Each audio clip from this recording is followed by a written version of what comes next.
Diana, ჩვენ საკმაოდ რთულ პოლიტიკურ პროცესში ვართ. ყველა პოლიტიკური დემოკრატიული პოლიტიკური ძალა ამ ქვეყანაში, იმიტომ რომ ხედავთ, რომ ერთის მხრივ მიდის ავტოკრატიული რეჟიმის გაღრმავება. ეს რეჟიმი მე არ ვიცი, შეიძლება ვინმეს აქვს რაღაც ილუზია, რომ ძალიან ცდილობს, რომ რა ვიცი, რაღაც შეითრიოს დამოუკიდებელი პარტიები ადგილობრივ არჩევნებში და რაღაცა მოლაპარაკებებზე მზაობას სიგნალს აგზავნის და ეს შემიძლია დავარწმუნო ყველა მსმენელი ახლა, რომ ესე არ არის, იმიტომ რომ ეს სწორედ იმიტომ რომ არის ავტოკრატიული რეჟიმი, მათ ესეთ მოლაპარაკებებში შემოსვლის არანაირი ინდიკაცია არ, ასე ვთქვათ, მიუციათ, ანუ ისინი დღეს არაჩვენებენ, რომ მათთვის რატომღაც მნიშვნელოვანია, რომ მიიღოს მონაწილეობა ადგილობრივ არჩევნებში ოპოზიციურმა პოლიტიკურმა სპექტრმა, უпростоრად გამარჯვებულმა პოლიტიკურმა პარტიებმა, ვისაც ეკუთვნოდა გამარჯვება და პირიქით ტოვებს მათი განწყობა, ასე ვთქვათ, სრულ რაღაც წარმოდგენას, რომ ისინი საკმაოდ კარგად ემზადებიან იმ სცენარისთვის, რომ ორი სცენარისთვის, ერთი რომ არ იქნება მონაწილეობა საარჩევნო პროცესში ადგილობრივ არჩევნებზე, ან მეორე იქნება დანაწევრება ოპოზიციის და შესაძლოა ვიღაცა მიიღოს მონაწილეობა, ვიღაცამ არ მიიღოს. ჩვენ მიგვაჩნია, რომ დღეს საჭირო არის მსჯელობა, როგორ დაუპირისპირდეთ აი ამ ხელისუფლებას იმ ბრძოლაში, რომელი ბრძოლის ამოცანაც არის ხადია რეჟიმის ჩამოშლა და ყველას ესმის, რომ ადგილობრივი არჩევნები ეს არ არის ხელისუფლების შესაცვლელად, ასე ვთქვათ, საკმარისი მოცემულობა, მაგრამ ეს არის ერთ-ერთი ბრძოლა, რომელიც გაიმართება ყველა შემთხვევაში, ესე ჩანს დღევანდელი მოცემულობით, ანუ გაუქმებას ადგილობრივი არჩევნების, როგორც ჩანს, რეჟიმი არაპირებს, თუმცა ეს არ გამორიცხავს, რომ საპარლამენტო არჩევნების ჩანიშვნაც მოუწიოს, პარალელურ რეჟიმში იქნება ეს მალევე თუ სხვა, მაგრამ ყოველ შემთხვევაში ადგილობრივი არჩევნები დღის წესრიგში არსებობს და ჩვენი აზრით ძალიან ლეგიტიმური დისკუსია არის, როგორ უნდა დაუპირისპირდეთ ჩვენ აი ამ კონკრეტულ ველზე ბრძოლის რეჟიმს. ამ კონტექსტში თქვენ ამ დისკუსიაში შედიხართ მყარი პოზიციით, გადაწყვეტილებით ამ თემაზე თუ თქვენს დისკუსიის მონაწილეები ხართ? ანუ ძლიერ საქართველოს აქვს მიღებული ამ თემაზე გადაწყვეტილება თუ არა აქვს? ჩვენ შეგვიძლია გითხრათ, რომ ჩვენი ხედვა, მათ შორის ის, რაც გუშინ გააჟღერა ირაკლი კუპრაძემ და მე, ეხლა მინდა ყველას მოვუწოდო ცოტა ფრთხილად შეფასებებში, მეგობრებო, მე ძალიან არ მომწონს ის კამპანია, რაც იწარმოება გუშინდელი ეთერის შემდეგ, იმიტომ რომ ძალიან მარტივია განხეთქილების შეტანა, დაპირისპირების შეტანა, რაღაცა იარლიყების, მიწებების ცდელობა პოლიტიკურ მოთამაშეებზე და ეს ყველაფერი არის ის, რაც უნდა ქართულ ოცნებას, იმიტომ რომ ახლა ვიღაცები მე ვნახე დღეს სოციალურ ქსელში რაღაცა ტალახის სროლა ჩვენი მიმართულებით, მე შემიძლია იგივე წარმატებით ვთქვა, რომ ბიძინა ივანიშვილს უნდა რომ არ მიიღოს არავინ მონაწილეობა არჩევნებში, რომ ეს მას შესაძლებლობას მისცემს პოლიტიკური პარტიები გაანადგუროს, ისე რომ არ დასჭირდეს იმ კანონის ამოქმედება, რომლითაც შეუძლია აგრძელოს ოპოზიციური პარტიები და მაშინ იგივე მიდგომით შემიძლია განმოვითავო, რომ არგუმენტი, რომ ივანიშვილის თამაშობს ის, ვინც ამბობს, რომ არჩევნებში მონაწილეობა არ უნდა მიიღოთ, მაგრამ ესეთ რამეს ხო არ ვიტყვი, იმიტომ რომ დარწმუნებული ვარ 100%-ით, რომ გულწრფელად სჯერა იმ ხალხს, ვინც ამბობს, რომ არჩევნებზე არ უნდა გავიდეთ, მას სჯერა, რომ ეს არის სწორი პოზიცია და მას აქვს ამის უფლება, იმიტომ რომ რთული ვითარება და სხვადასხვანაირად ხედავენ ადამიანები გამოსავალს. და ასეთივე 100%-იანი დარწმუნებით შემიძლია ვთქვა, რომ როდესაც ჩვენ ვამბობთ, რომ ხო არ ღირს ვიმსჯელოთ იმაზე, რომ გაერთიანებული ძალებით ჩვენ თუ შევუტევთ კონკრეტულ ადგილებში ამ რეჟიმს, შეიძლება რეჟიმი დავაზიანოთ უფრო ვიდრე იმით, რომ აი ამ ბრძოლის ველზე არ შევიდეს არც ერთი პოლიტიკური პარტია. აი გაერთიანებულ ძალებზე უნდა გითხოთ. ლეგიტიმური მსჯელობის საგანი. ლეგიტიმური მსჯელობის საგანი და მე ყველას მოვუწოდებ კიდევ ერთხელ თავი შეიკავოს თავდასხმებისგან, იმიტომ რომ ჩვენ მაქსიმალურად ვიჩენთ თვეების მანძილზე ჩვენი პოზიცია ყოველთვის არის იყო და მაქსიმალურად იქნება ერთიანობის შენარჩუნება, იმიტომ რომ ამ ერთიანობის ეშინია დღეს რეჟიმს ყველაზე მეტად. რამდენად არის შანსი ერთიანობის მიღწევის ამ თემაზე? ამაზე კითხავთ უბრალოდ, როდესაც ამბობთ, რომ შესაძლოა ივანიშვილს მე წამოყვებოდით ამ ლოგიკაში, იმიტომ რომ ნაწილობრივი ბოიკოტი ან ნაწილობრივი მონაწილეობა, იმიტომ რომ სრული არც ერთ შემთხვევაში არ იქნება, იმიტომ რომ არის თუნდაც 1-2 პარტია ყოველთვის იქნება, ვინც ჩაერთვება ამ პროცესში, მას აქვს ალბათ ამაზე აწყობილი, მაგრამ ამავე ლოგიკით, მაგალითად მე შეიძლება ვივარაუდო, რომ მას სრულიადაც აწყობდა პოლიტიკური პარტიების მხრიდან მანდატების დატოვება. იმიტომ რომ ძალიან ენთუზიაზმით და მალევე დააკმაყოფილა ეს მოთხოვნა. თუ თქვენი ამოცანა არის იმის კეთება, რაც ივანიშვილის ინტერესში არ შედის, ამ გადასახედიდან ფიქრობთ თუ არა, რომ მანდატების დატოვება არ იყო თლად, ასე ვთქვათ, გონივრული გადაწყვეტილება პოლიტიკური პარტიების მხრიდან. მით უმეტეს თუ აღიარებთ, რომ არჩევნებში და პროცესში ყოფნას აქვს თავისი აზრი, იმიტომ რომ ასეთი ფრაზა თქვით, რომ არჩევნებში არ მონაწილეობა არის განადგურება. არჩევნებში მონაწილეობაზე ზოგადად ბოიკოტი არჩევნების მიმართ, ხო? ახლა ამას ის ხალხიც გეტყვით, ვინც მომხრეა ბოიკოტის, რომ რა თქმა უნდა აზიანებს პოლიტიკურ სპექტრს. ამაზე ორი აზრი არ არსებობს. ChatGPT-ში გამოკითხვა არ არის საჭირო აუცილებლად, უამრავი კვლევა არსებობს, რომელიც ზოგადად ბოიკოტის საკითხს შეისწავლის და ამიტომ ჩვენ ისტორიული და მრავალი ქვეყნიდან შეგროვებული გამოცდილების საფუძველზე შეგვიძლია ვთქვათ, რომ ბოიკოტი ყოველთვის დამაზიანებელია, მათ შორის ოპოზიციისთვის პირველ რიგში. მაგრამ მე არ გავავლებდი პარალელს საპარლამენტო არჩევნებსა და ასე ვთქვათ, არჩევნების შედეგების, უკვე გაყალბებული არჩევნების შედეგების მიმართ დამოკიდებულებას და საარჩევნო პროცესს შორის, იმიტომ რომ საარჩევნო პროცესი კიდევ ერთხელ ეს არის გარკვეულად ომის ველი, ეს არის ბრძოლა, რომელიც შეიძლება იყოს უთანასწორო, როდესაც ჩვენ ვსაუბრობთ, მე მესმის არგუმენტების, რომ თუ არაფერი არ შეიცვლება, რა აზრი აქვს ადგილობრივ არჩევნებში. კი ბატონო, ამ ლოგიკით მაშინ რატო დაითმო მანდატები? ეს ჩემი კითხვა, შეიძლება მანდატების დათმობაზეც არ დაესვა კითხვა, იმიტომ რომ ამ ხრივ თქვენ იცით, რომ ყველა მოქალაქეს ჟურნალისტების ჩათვლით აქვს თავისი მკაფიო პოზიციონირებაც. მე ვფიქრობ, რომ მე გეტყვით, რომ მიუხედავად იმისა, რომ საპარლამენტო ბოიკოტი მე ამ აზრზე ვიყავი ყოველთვის და ეხლაც ვიქნები, გარკვეულწილად აზიანებს ყოველთვის ოპოზიციასაც, იმიტომ რომ კარგავს წარმომადგენლობას პარლამენტში, მაგრამ ჩემი აზრით ამ ბოიკოტმა ჩვენ და ეს ძალიან დიდი ნაბიჯი იყო სწორედ იმიტომ, რომ დიახ, საპარლამენტო ბოიკოტი ყოველთვის არის დამაზიანებელი პარტიებისთვის. ეს იყო ძალიან დიდი ჩვენი მხრიდან, მე ვიტყოდი, მსხვერპლი, იყო გარკვეული, ასე ვთქვათ, სარისკო, მსხვერპლი თუ არა, ძალიან დიდი რისკის მქონე გადაწყვეტილება, რომელიც გადავდგით ჩვენ და ვფიქრობ, რომ ეს იყო სწორი იმ თვალსაზრისით, რომ ამან ჩვენ მოგვცა შესაძლებლობა, რომ შექმნილიყო, მათ შორის ის გარემო, რომელიც დღეს არის შექმნილი, როდესაც ამ საპარლამენტო არჩევნების შედეგებმა ვერ მოიპოვა საერთაშორისო ლეგიტიმაცია და აქ გადავალ ადგილობრივ არჩევნების თემაზე, იმიტომ რომ მე მინდა ცალსახად ვთქვა, დარწმუნებული ვარ უმრავლესობას ჩვენი მსმენელის ახლა შეიძლება ეს თემები ნაკლებად აინტერესებს და მათთვის ბევრად უფრო საინტერესოა, რომ მე ვესაუბრო სამუშაო ადგილების შექმნაზე, ხელფასის გაზრდაზე და იმ პრობლემების მოგვარებაზე, თქვენი საუბრით ეს პრობლემები ხომ ვერ მოგვარდება, ხელისუფლებაში უნდა იყოთ, რომ ამაზე საუბრით მოგვარდეს. ვერ მოგვარდება, მაგრამ მათ შორის პოლიტიკური პროცესი ამისთვისაც არის საჭირო და ჩვენ რაც უფრო მეტ დროს ვსაუბრობთ, რაც უფრო მეტ დროს ვუთმობთ, აი ამ თემებს მერწმუნეთ, რომ მით უფრო ნაკლებ ადამიანს ესმის, როგორ უკავშირდება ჩვენი საქმიანობა მათი პრობლემების მოგვარებას, მაგრამ მე შემიძლია ერთი რამ ვთქვა, რომ აბსოლუტურად გაუგებარია ჩემთვის, როგორ შეიძლება საერთოდ დღის წესრიგში დადგეს საკითხი, რომ საპარლამენტო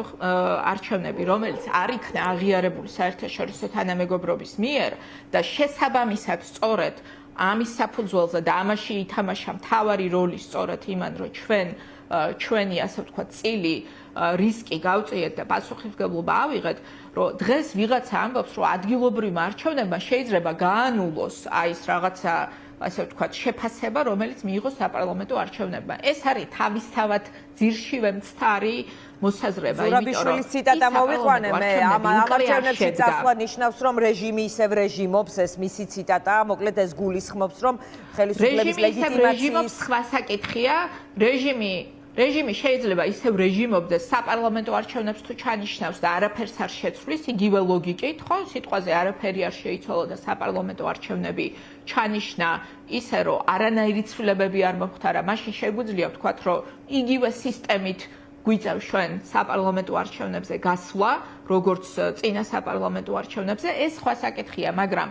ის, რომ საპარლამენტო არჩევნები არ შედგა და ამ ხელისუფლებას არ აქვს დემოკრატიული ლეგიტიმაცია, ეს შემდგარი ფაქტია და ამ ფაქტს ვერაფერი ვერ შეცვლის, გარდა ახალი საპარლამენტო არჩევნებისა, რომელიც იქნება აღიარებული როგორც დემოკრატიული არჩევნები. მე იმისი თქმა მინდა, რომ ადგილობრივ არჩევნებზე თავითვე არასწორად მიმაჩნია. კი ბატონო, თქვენ ახსენეთ, რომ ხელისუფლება არ მოდის არანაირ, ეს ვთქვათ, არ აჩვენებს, რომ ის რაიმე ტიპის ლაპარაკზე წინასწარ ან რაღაც პირობების დაკმაყოფილებაზე ან რაღაც მოლაპარაკების ნიშნებს და ამისკენ მზაობას არ აჩვენებს. ანუ არანაირი წინაპირობა რა ვითარებაში შეიძლება წასვლა ადგილობრივი თვითმმართველობის არჩევნებზე, ამაზე ლაპარაკი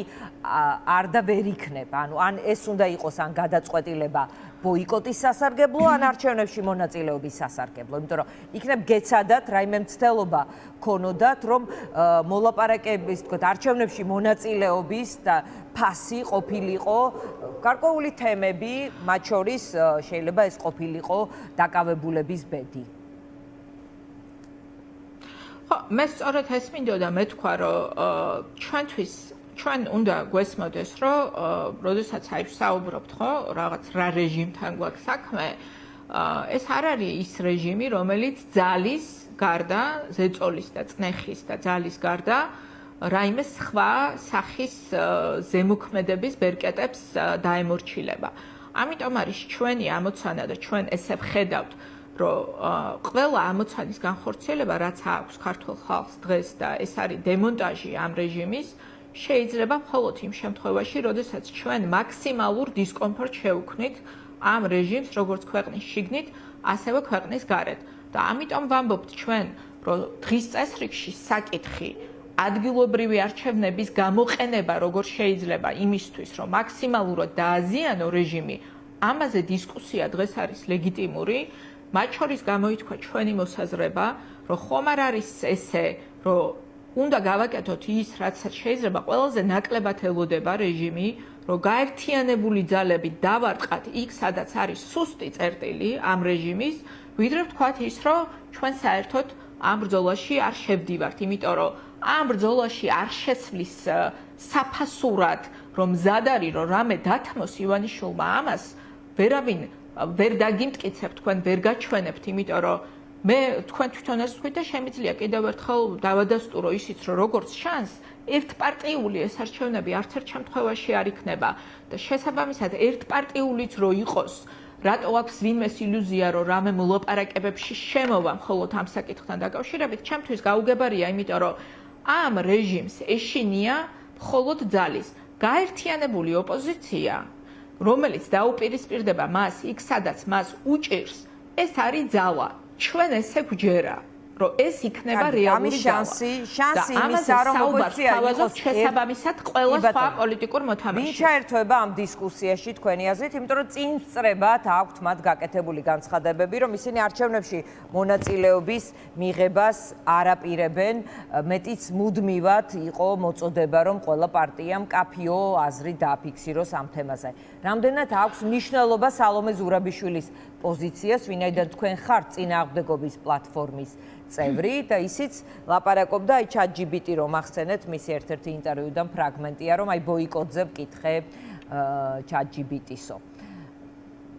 იქ მისი პოზიცია ის თავად ამბობს რომ უნდა ვიყოთ მოულოდნელი გადაწყვეტილებები უნდა გქონდესო უკაცრავად, მაგრამ თუმცა აქვე ამბობს რომ ეს არის აბსურდული ახლა ამ არჩევნებში წასვლა.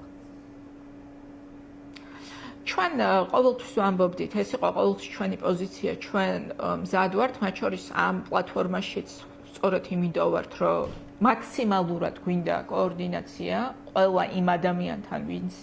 უპირისპირდება რეჟიმს და შესაბამისად, როდესაც ჩვენ ვამბობთ, რომ უნდა ვიმსჯელოთ და კარგი იქნება, რომ ერთიანი პოზიცია შეიქმნას, ეს არის ჩემი აზრით სწორი დამოკიდებულება, იმიტომ რომ ჩემთვის გაუგებარია, როდესაც ვიღაც ამბობს, რომ მე ესე გადავწყვიტე და ეხლა თქვენ რაღაცა კეთილინებეთ და დაემორჩილეთ ამ ჩემ ნებას, იმიტომ რომ მით უმეტეს გაუგებარია, როდესაც ისეთ რა მოცემულობა არის მარტივი. მათ შორის ბოლო არჩევნებისთაც თუ გავზომავთ და დღევანდელი კვლევებითაც თუ გავზომავთ, მეტ-ნაკლებად თანაბრად არის გადანაწილებული ამომრჩევლის მხარდამჭერა ბარიერ გადალახულ პარტიებს გულისხმობ ჩვენ. ამიტომ კონსენსუსის მოძებნა ჩვენ თუ არ შეგვიძლია ერთმანეთში, თუ იქ ვიღაცა ამბობს, რომ რაღაცა არ ვიცი, მე 9% ჩვენზე მეტი მაქვს და ამიტომ მე როგორც ვიტყვი, ისე უნდა გააკეთო. როგორ აპირებს ეს ხალხი, რომ კოალიციური მართლობით მართოს ეს ქვეყანა და რატომ უნდა დაიჯეროს ვინმე, რომ მათ შეუძლია. ჩვენი დამოკიდებულება არის სხვა. ჩვენ ვამბობთ, რომ შევქმნათ კონსენსუსი. არა მხოლოდ ბარიერ გადალახულ პარტიებთან, არამედ ჩვენ სალომე ზურაბიშვილის ფორმატში რო ვართ,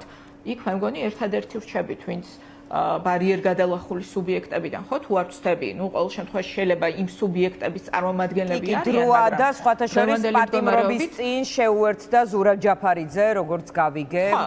კარგი ძალიან, მაგრამ როგორც გაერთიანება, როგორც კოალიცია, 4 ასე ვთქვათ, ბარიერ გადალახული კოალიცია და ჩვენ ვრჩებით ხო ამ ფორმატში, იმიტომ რომ სწორედ ეს არის ჩვენი დამოკიდებულება, რომ დღეს საზოგადოების დაკვეთა არის ერთიანობა.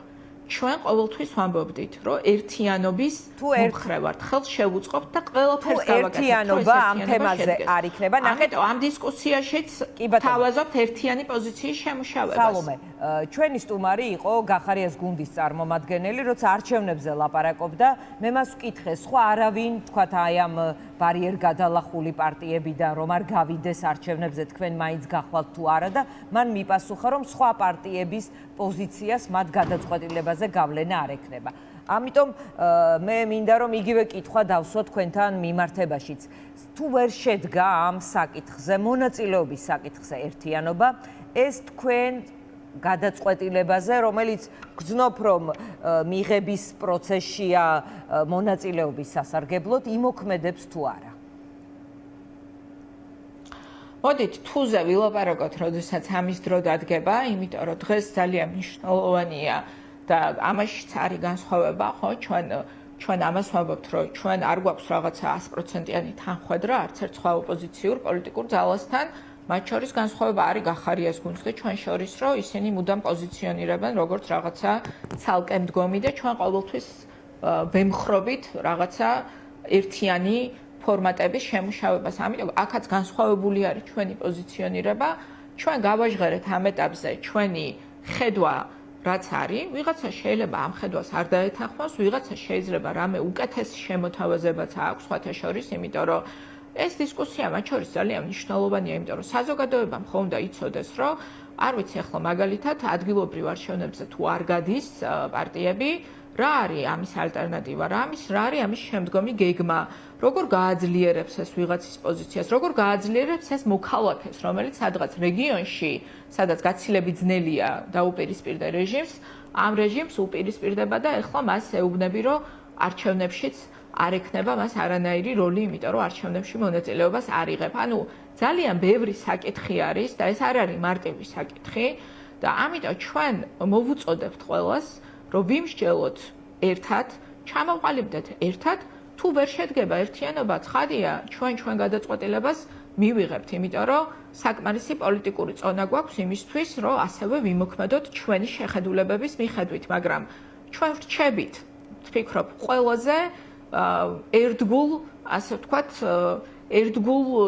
მოთამაშეთ პოლიტიკურ სპექტრში ერთიანობის იდეის მიმართ და ერთიანობა არ ნიშნავს იმას, რომ მე ტელევიზორიდან შენ გეტყვი, როგორ უნდა მოიქცე. ერთიანობა ნიშნავს კონსენსუსის შექმნას და ჩვენ ამ დისკუსიისთვის ვართ მზად. კი ბატონო, თუმცა ფიქრობ თუ არა, რომ ასევე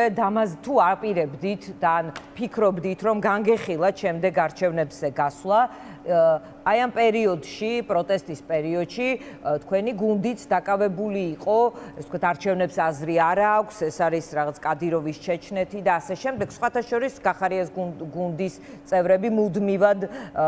საუბრობდნენ საარჩევნო გზის შესახებ, ანუ ეს ვთქვათ, შეიძლება მანდატები არ დაუთმიათ, მაგრამ იყვნენ პროტესტში რაღაც ფორმით, ანუ თქვენ მაინც შეიტანეთ თუ არა, თუნდაც თქვენი მომხრეებისთვის ახლა მეტი გექნებათ თუ არა ასახსნელი, რომ საარჩევნო გზას მოდით დავურეკოთ სალომე სამადაშვილს ბოლო კითხვა რომ დავუსვა. დაბრუნდით. კი ბატონო, სალომე, ანუ ფიქრობ თუ არა რომ საარჩევნო გზის ეს თქვათ დემონიზაციაში შეიტანეთ გარკვეული წვლილი და ახლა ამის ეს თქვათ მოგიწევთ ამის ახსნა უფრო მეტად თქვენივე ამორჩევლისთვის. არ ვიცი დიანა ვინ თქვა რომ ჩვენ რამე ვამბობ დღეს რომ არჩევნები რაღაცა უკეთესი გარემოა საარჩევნო თუ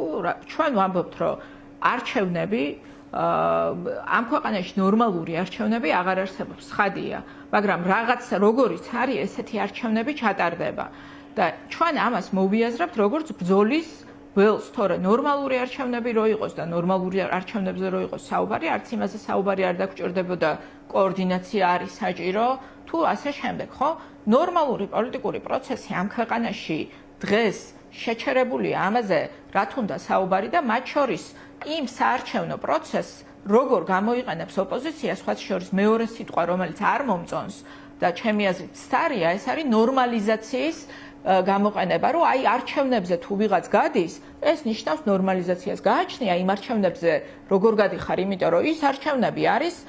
მე ესე ვხედავ, ჩემი პირადი შეხედულება არის, რომ ეს არის რაღაც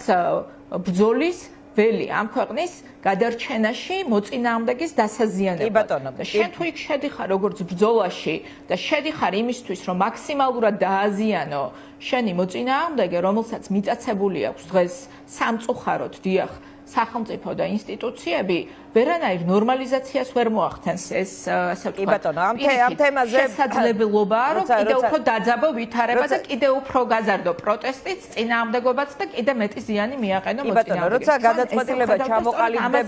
ჩამოყალიბდება, ალბათ ამ თემაზე მე უფრო ცხარე დისკუსიაც მოგვიწევს, ვთქვათ, მათ შორის ალბათ ბევრ თქვენ შეიძლება პერსონალურად თქვენ არა, მაგრამ ძველი განცხადებებიც იქნება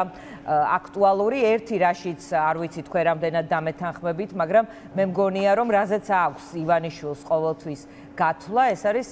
ბოიკოტი, იმიტომ რომ ოპოზიცია რაღაცნაირად ბოიკოტის ამხანაგად ჩამოყალიბდა. მესმის შეიძლება ზოგ შემთხვევაში ეს არის რაღაცნაირად მეტი არგუმენტი ამის სასარგებლოდ, ზოგ შემთხვევაში ნაკლები, მაგრამ ბოიკოტის რეჟიმზე არის შესაძლოა მისი გეგმები აწყობილი, არ ვიცი, ეს პოლიტიკური ანალიტიკოსების თემა არის უფრო მეტი, ვილაპარაკოთ ბევრი, მადლობა. მე ვიზიარებ დიანა იმ ნაწილში ვიზიარებ თქვენს შეფასებას და მე სხვა შორის ამას ვამბობდი არჩევნებამდეც, იმიტომ რომ არჩევნებამდე გამოაცხადა ივანიშვილმა, რომ აპირებდა ოპოზიციური პარტიების აკრძალვას და მე მაშინ ვთქვი, რომ ეს არის მზადება იმისთვის, რომ ჩვენ თუ ვიტყვით, რომ ჩვენ არ ვიღებთ მონაწილეობას პოლიტიკურ პროცესებში, გვეტყვის, რომ არც გეკუთვნით და აგრძალოთ საერთოდ და აღარ იარსებებთ. ამიტომ იმ თვალსაზრისით, რომ მზად ხდებიან, ასე ვთქვათ, ბოიკოტის შეთავაზებას, ეს არის ბოიკოტის ვიზიარებ და ამიტომ ამბობთ ჩვენ სწორედ, რომ ხომ არ არის დრო ვიმსჯელოთ, რომ ჩვენ ის კი არ გავაკეთოთ, რასაც ელოდება რეჟიმი, არამედ საწინააღმდეგო და ჩვენ მიგვაჩნია, რომ ერთიანი ფრონტით ადგილობრივ არჩევნებზე კიდევ ერთხელ ვამბობ, იქ დაზიანება რეჟიმი, სადაც ის არის. რამდენად შეძლებთ დაზიანებას, ესეც სამსჯელოა, კი ბატონო, მადლობა, სალომე სამადაშვილი. ესე ზოგადად მაშინ შეიძლება ვთქვათ, რომ არაფერს აზრი არ აქვს და არ ვიცი, მაშინ ვინც მე ზუსტად ის მოქალაქეა, რომელიც ყოველთვის ყველაფერს აქვს აზრი. ბრძოლას ჩვენ გვჯერა, რომ ბრძოლას აქვს ყოველთვის აზრი და ვიბრძვით ბოლომდე. ეს არის ჩვენი პოზიცია პოლიტიკური, რომ ვიბრძვით ბოლომდე ამ ქვეყნის გადასარჩენად. მადლობა სალომე სამადაშვილს, რეკლამის შემდეგ დავბრუნდებით პირდაპირ ეთერში.